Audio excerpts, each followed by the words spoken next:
আজকের গল্প পলি গুহর লেখা শাশুড়ি মা। অরুণবাবু আর সন্ধ্যা দেবীর দুই ছেলে, বিবেক আর বিক্রম। অরুণবাবু সরকারি চাকরিজীবী ছিলেন, মাস দুয়েক হলো রিটায়ার করেছেন। খুবই সচ্ছল পরিবার তাদের। বিবেক খুব বড় একটা কোম্পানিতে চাকরি করে, আর বিক্রম ইঞ্জিনিয়ারিং পড়ছে। এরা দুটো ছেলেই মা বাবার বাধ্য সন্তান। বিবেক এখন বিবাহযোগ্য ছেলে। অরুণবাবু তার জন্য পাত্রী দেখা শুরু করেন। অরুণবাবুর পরিষ্কার কথা, ছেলের জন্য বৌমা আনব, কোনো টাকা পয়সা ধনসম্পদ আনার জন্য ছেলেকে বিয়ে দেব না, তাই পাত্রী সুন্দরী চাই। সেই মতো একজন জানাশোনা লোকের সহযোগিতায় একদিন মেয়ে দেখতে আসেন অরুণবাবু আর তার স্ত্রী। রঞ্জনা মধ্যবিত্ত পরিবারের মেয়ে, অপরূপ সুন্দরী, দেখে চোখ ফেরানো যায় না। তাকে দেখে খুব পছন্দ হয় অরুণবাবুর। সেই মতো তিনি ছেলেদেরকে দেখতে পাঠান। তারা দুই ভাই দুই একজন বন্ধু বান্ধব নিয়ে এসে মেয়ে দেখে পছন্দ করে যায়। সন্ধ্যা দেবী একটু রাশভারী প্রকৃতির। তার ইচ্ছে দান সামগ্রী, সোনা গয়না সবকিছু নিয়ে বড়লোক বাড়ির কোনো মেয়েকে সে তার পুত্রবধূ করবেন। কিন্তু এখানে এদের কাছ থেকে নেওয়ার মতো কিছুই নেই। রঞ্জনার বাবা একটা শাড়ির দোকানে সামান্য মাইনের চাকরি করে, তাও তিনি মেয়েকে বিয়ে পাশ করিয়েছেন, গান শিখিয়েছেন। অরুণবাবুর পরিষ্কার কথা, আমি পুত্রবধূ আনছি, আমার ছেলে ভালো রোজগার করে, তার যা দরকার হবে সে নিজেই উপার্জন করে করতে পারবে। আমি ছেলেকে বিক্রি করছি না, অতএব তুমি আর একটা কথাও বলবে না। অগত্যা বিয়েতে মত দিলেন সন্ধ্যা দেবী। অরুণবাবু দুই পুত্র সন্তানের পিতা। তার খুব ইচ্ছে ছিল তার একটি কন্যা সন্তান হোক, তাই তিনি রঞ্জনাকে কন্যাসম দেখতে লাগলেন। রঞ্জনা খুব খুশি শ্বশুর বাড়িতে এসে। স্বামী, দেওর, শ্বশুর মশাই সবাই খুব ভালোবাসে রঞ্জনাকে। শাশুড়ি মা একটু কড়া প্রকৃতির। এখন অরুণবাবু রিটায়ার করে গেছেন, তাই তিনি প্রতিদিন বাজারে যান। এটা তার একরকম নেশাও বটে। তিনি একদিন বাজার থেকে বড় একটা ইলিশ মাছ নিয়ে এসেছেন এবং সেটি গোটায় নিয়ে এসেছেন। এই প্রথম আস্ত মাছ বাড়িতে নিয়ে এসেছেন অরুণবাবু। বাজার থেকে এসেই রঞ্জনাকে ডাকতে লাগলেন। তিনি তার বৌমাকে মামনি বলে ডাকতেন। শাশুড়ি মা এত হাঁক ডাক শুনে বাইরে এসে কর্তাকে বলেন, বাজার করে এসেছ না যুদ্ধ করে এসেছ, এত জোরে চেঁচাচ্ছ? শ্বশুর মশাইয়ের উত্তর, আরে দেখো গিন্নি, আস্ত ইলিশ মাছ নিয়ে এসেছি। রঞ্জনার মধ্যে এখনো সরলতা আছে। সে দৌড়ে এসে শ্বশুর মশাইকে বলে, বাবা বের করো দেখি মাছটা। সন্ধ্যা দেবী রেগে আগুন। তিনি বলেন, বুড়ো বয়সে কি তোমার ভীমরতি হয়েছে? মাছ কাটিয়ে না এনে গোটা মাছ এনেছ? আদিক্ষেতা দেখে আর বাঁচি না। তা বলি, এই আস্ত মাছখানা এখন কে কাটবে শুনি? অরুণবাবু তার বৌমাকে জিজ্ঞেস করলে সে বলে, আমি খুব ভালো মাছ কাটতে পারি বাবা, আমি মাছটা কেটে নেব। এই বলে মনের আনন্দে মাছ কাটতে চলে যায় রঞ্জনা। সন্ধ্যা দেবী বিড়বিড় করে বলতে থাকেন, কই মাছ আনলে ঠিক কাটিয়ে নিয়ে আসে, অথচ ন্যাকামো করে বৌমাকে দিয়ে ইলিশ মাছ কাটানো হচ্ছে। বুঝবে বুঝবে, এখন তো মাথায় তুলেছ, পরে বুঝতে পারবে যখন ছেলেটাকে নিয়ে আলাদা হয়ে যাবে। আমার কি, বলে গজগজ করতে করতে বাড়ির ভিতরে ঢুকে গেলেন তিনি। সেদিন তিনি আর এই মাছটা রান্না করতে চাইলেন না। শ্বশুরমশাইয়ের ইচ্ছানুযায়ী ইলিশ ভাপা রান্না করেছিল রঞ্জনা, এবং অসম্ভব ভালো বলেছে প্রত্যেকে খেয়ে। সন্ধ্যাদেবী মনে মনে ভাবতে শুরু করেছেন, এবার বুঝি তার প্রয়োজনীয়তা ফুরিয়ে গেছে সংসার থেকে, তাই তিনি একটু মনমরা হয়েই থাকেন। রঞ্জনা যেটাই করতে চায় তাতেই তিনি আপত্তি জানান। শ্বশুরমশাইয়ের চোখে এগুলো সবই পড়ে। বিবেক, বিক্রম, শ্বশুরমশাই খুব ভালোবাসে রঞ্জনাকে। রঞ্জনাও প্রত্যেককে ভালোবেসে সবাইকে নিয়ে মানিয়ে চলতে চায় সে। কিন্তু শাশুড়ি মা পছন্দ করে না বৌমা তার রান্নাঘরের দখল নিক। এতে তিনি মনক্ষুণ্ণ হন। এই প্রথম রঞ্জনা ইলিশ মাছের একটা বড় পিস খেতে পারল, কারণ তাদের বাড়িতে যখনই মাছ আসে সে আর তার মা লেজা আর মাথাটাই খায়, কারণ মাছটা আসেও খুব কম। বাবা আর ভাইকেই পিসগুলো দেয় মা। একটা রবিবার অরুণবাবু বাজার থেকে গলদা চিংড়ি নিয়ে এসেছেন। ওই মাছগুলো কাটিয়েই নিয়ে এসেছিলেন। এসেই যথারীতি বৌমাকেই আগে ডাকেন। তিনি তো বৌমাকে মেয়ের চোখেই দেখেন। তার মেয়ে যদি থাকতো তাহলে তিনি মেয়েকেই আগে ডাকতেন, কারণ এইসব জিনিস মেয়েরা দেখতে বেশি পছন্দ করে। ছেলেরা কখনোই কি মাছ আসলো দৌড়ে দেখতে আসে না। আর উনি বৌমার মধ্য দিয়ে তার মেয়ের শখ পূরণ করেন। কিন্তু সন্ধ্যাদেবী সেটা একেবারেই বুঝতে চায় না। সঙ্গে নারকোল আনতেও ভোলেননি। আজকে উনার শখ উনি চিংড়ি মাছের মালাইকারি খাবেন। সন্ধ্যাদেবী নিজের থেকেই চলে এসেছেন বাজার থেকে কি কি আসলো সব দেখতে। তিনি তখন বৌমাকে বলেন, মাছগুলো ভালো করে ধুয়ে একটা টিফিন বক্সে ভরে ফ্রিজে রেখে দিও বৌমা। এই কথা শুনে অরুণবাবু বেজায় চটে গেলেন।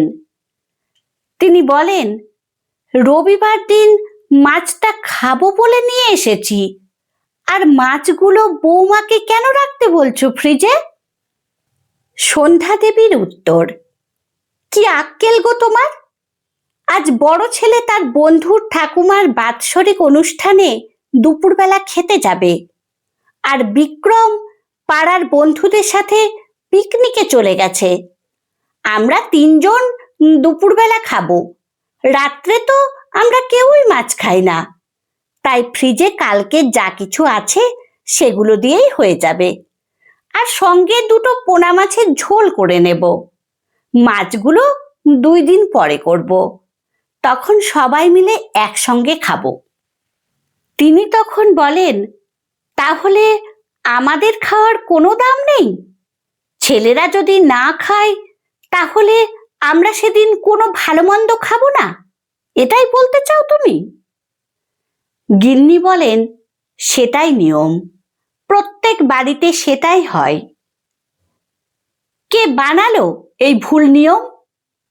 এখন থেকে আর এইসব নিয়ম চলবে না। রঞ্জনা দেখে তাদের বাড়িতেও এটাই চলে। যেদিন বাবা আর ভাই বাড়িতে থাকে না, মা ডাল আলু সেদ্ধর উপরে আর কিছুই করে না। অরুণবাবু বুঝতে পারেন সন্ধ্যার মধ্যে একটা হীনমন্যতা চলছে, এখনই ওকে থামাতে হবে, না হলে সংসার বেশি দিন আর ভালো থাকবে না। তখন তিনি বলেন, দেখো গিন্নি, বয়স হয়েছে, কবে আছি কবে নেই, তাই খাবারের দিকে একটু লোভ হয়েছে। তুমি যদি বলো ঠিক আছে খাবো না। সন্ধ্যাদেবী শুনে খারাপ লাগে। তিনি বলেন, অমন কথা আর কখনোই বলবে না। ঠিক আছে, আজকে গলদা চিংড়ি রান্না হবে। সেই মতো সেদিনকে গলদা চিংড়ি রান্না হয়েছে। সবাই 2-3টে করে মাছ খেয়েছে।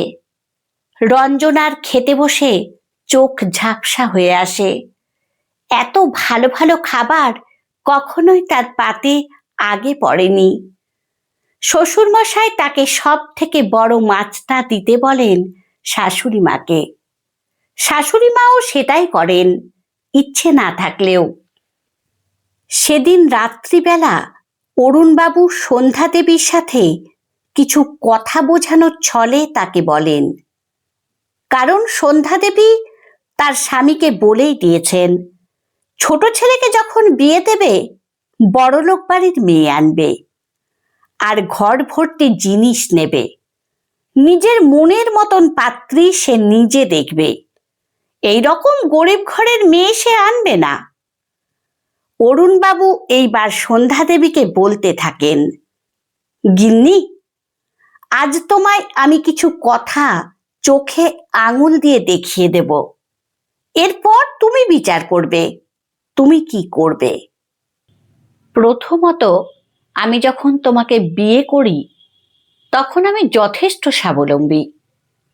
আমার বাবার তখনকার দিনে বাড়ি গাড়ি সবই ছিল, কিন্তু তুমি ছিলে অতি সাধারণ বাড়ির মেয়ে। পড়াশোনাটাও করেছিলে মাধ্যমিক পর্যন্ত। আমি যখন তোমাকে বিয়ে করি কোনো কিছু কি নিয়েছিলাম? কোনো উত্তর দেয় না সন্ধ্যা দেবী। অনেকগুলো ভাই বোন ছিলে তোমরা, তাই কখনো একটা ডিম গোটা খেতে পারোনি, ভাগ করে খেতে হতো। এই বাড়িতে আসার পর আমার মা কড়া প্রকৃতিরই ছিলেন। স্বাধীনতা বলতে তুমি কিছুই পেতে না। আমাদের তখন যৌথ পরিবার। সবাইকে খেতে দেওয়ার পরে যা থাকতো সেটা তোমরা বউয়েরা আর আমার মা ভাগ করে খেতে। বড় মাছের পিসগুলো আমাদের পাতেই পড়তো। তুমি প্রতিদিন আমার কাছে মায়ের নামে নালিশ করতে। ভুলে গেছো সেই সব দিন? উনি তোমার সাথে খুব ভালো ব্যবহার করেন না। আরে আগেকার দিনে শাশুড়ি মায়েরা তো ওই রকমই ছিল। কিন্তু এখন দিন পাল্টেছে। এখন বৌমাকে মেয়ের চোখে দেখতে হয়। আগে তো তাকে আপন করে নিতে হবে। তখন ছেলেরা মায়ের উপরে কোনো কথা বলতো না। তাই আমি তোমাকে বলেছিলাম আমার ট্রান্সফারের জব। আমি ঠিক বছর 2-এর মধ্যে তোমাকে এখান থেকে নিয়ে চলে যাব। মা কিন্তু আমাকে আটকায়নি। তারপর থেকে তুমি আমার সঙ্গে সঙ্গে। যেখানে আমি গেছি তোমাকে সঙ্গে করে নিয়ে গেছি। সব থেকে ভালো জিনিস তোমাকে খাওয়াতে আর পড়াতে চেষ্টা করেছি। বৌমা খুব ভালো মনের মেয়ে, আর বিবেক খুব ভালোবাসে বৌমাকে। সে যদি রাত্রিবেলায় তার স্বামীর কাছে এই কথাগুলো বলে, এরা এখনকার দিনের ছেলে, তখন তার বউকে নিয়ে আলাদা হয়ে যাবে। শুধুমাত্র এইটুকু ত্যাগের কারণে তুমি তোমার ছেলেকে হারাবে। তুমি কি সেটাই চাও? ভয় পেয়ে যায় সন্ধ্যা দেবী। বলে, আমি তো এত কিছু ভেবে দেখিনি। আর তখন অরুণবাবু বলেন, তুমি এমন রাগী বলে বিক্রম তোমাকে জানায়নি। সে কিন্তু একজনকে ভালোবাসে। নিজের পায়ে যখন দাঁড়াবে তখন তার কথা তোমাকে বলবে, আর সে তাকেই বিয়ে করবে। আর ওরা কলকাতাতেও থাকবে না, বাইরে চলে যাবে। আমাকে সব বলেছে, যেহেতু আমি ছেলেদের সাথে বন্ধুর মতন মিশি। শুনে তো মাথায় হাত সন্ধ্যা দেবীর। তখন অরুণবাবু বলেন, তুমি আগে বৌমাকে মেয়ে বলে ভাবো। ছোট ছোট খুশিগুলো তাকে দাও। একদিন দেখবে সেও তোমার কাছে কোনো জড়তা রাখবে না। বৌমাকে মেয়ের মতন দেখো। আরে বৌমারাও তো রক্ত মাংসের মানুষ। তুমি যদি তাকে 80 ভাগ দাও, তাহলে সে তোমাকে অবশ্যই 50 ভাগ ফেরত দেবে?